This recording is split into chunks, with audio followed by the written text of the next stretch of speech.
Doctor Ratan Nandi,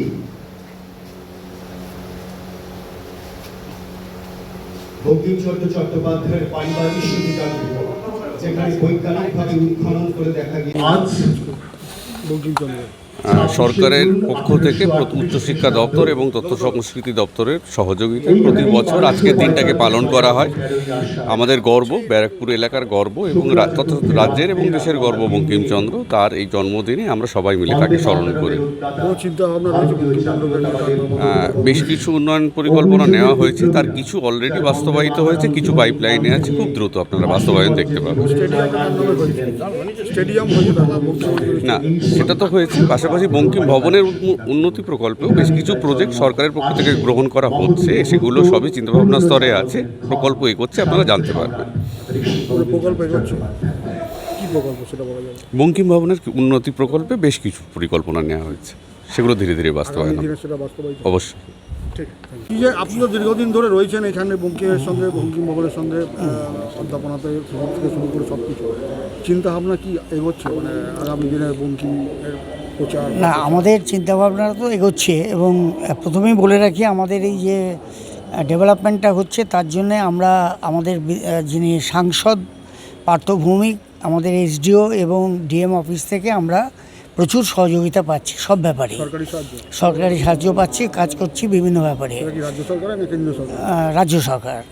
আর আমাদের যেটা হচ্ছে এখানে, মানে আগে বঙ্কিম ভবনে যে অনুষ্ঠান হতো বঙ্কিম জন্মজয়ন্তী, সেগুলো নির্ভর করতো শুধু শিক্ষিত বুদ্ধিজীবী সম্প্রদায়ের মধ্যে। সেমিনার হতো, কাজ হতো, সাধারণ লোকজন জানতো না।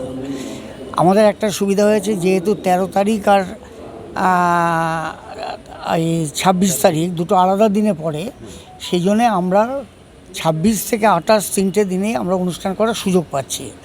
এর মধ্যে আজকের যে কাজটা করছে সেটার জন্য সম্পূর্ণ কৃতিত্ব আমাদের তথ্য সংস্কৃতি বিভাগের, এবং তারা স্টেট লেভেল থেকে এবং যে বারাকপুর উত্তর 24 পরগনা জেলার যারা আধিকারিকরা আছে তারা করছেন। আজকে আমরা সঙ্গে রয়েছি।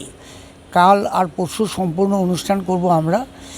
আগামীকালের অনুষ্ঠানের বিশেষত্ব হচ্ছে গ্রামের এবং শহরের বিভিন্ন স্কুলের বাচ্চাদের কাছে বঙ্কিমচন্দ্রকে পৌঁছে দেওয়ার জন্যে। যেমন আমাদের কার্ডটা দেখলে দেখবেন, পাঁচিবালা বালিকা বিদ্যালয় বুদুরিয়া, সেখানকার বাচ্চারা বঙ্কিমচন্দ্রের উপর একটা অনুষ্ঠান করবে। আবার ইংরেজি মিডিয়াম স্কুল যেমন সেন্ট লুকস বা এই জাতীয়, তারাও করবে। এখানে যেটা মাদার্স ল্যাব তারা আছে। এছাড়া এইভাবে নৈহাটির যারা বিভিন্ন সাংস্কৃতিক প্রতিষ্ঠান, অনেক তার চেয়ে বড় কথা হচ্ছে আজকাল সিলেবাস চেঞ্জ হয়, বঙ্কিমকে ওরা তো বুঝতে পারছে না, বঙ্কিমচন্দ্র বন্দে মাতরম জানে।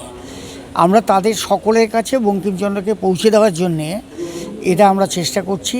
তারা অনুষ্ঠান করবে, আমরা এখান থেকে তাদের যথাযথভাবে সাহায্য করার চেষ্টা করছি। আর দ্বিতীয় যেটা হচ্ছে একাডেমিক লেভেলে আমরা ওই বিভিন্ন গবেষণামূলক পত্রপত্রিকা বের করছি। এই বছরে যেটা সবচেয়ে উল্লেখযোগ্য, নৈহাটির কাঁঠালপাড়ার যে রথটা হয় এবং এই বঙ্কিমচন্দ্রের পরিবারের যে রাধাবল্লভ, তার উপরে অনেকেই আমাদের প্রশ্ন করেন, আপনারা অনেকবার করেছেন। আমরা বঙ্কিম ভবন থেকে এই বছর বঙ্কিম পরিবারের রথযাত্রা এবং রাধাবল্লভের উপর একটা বই বের করছি।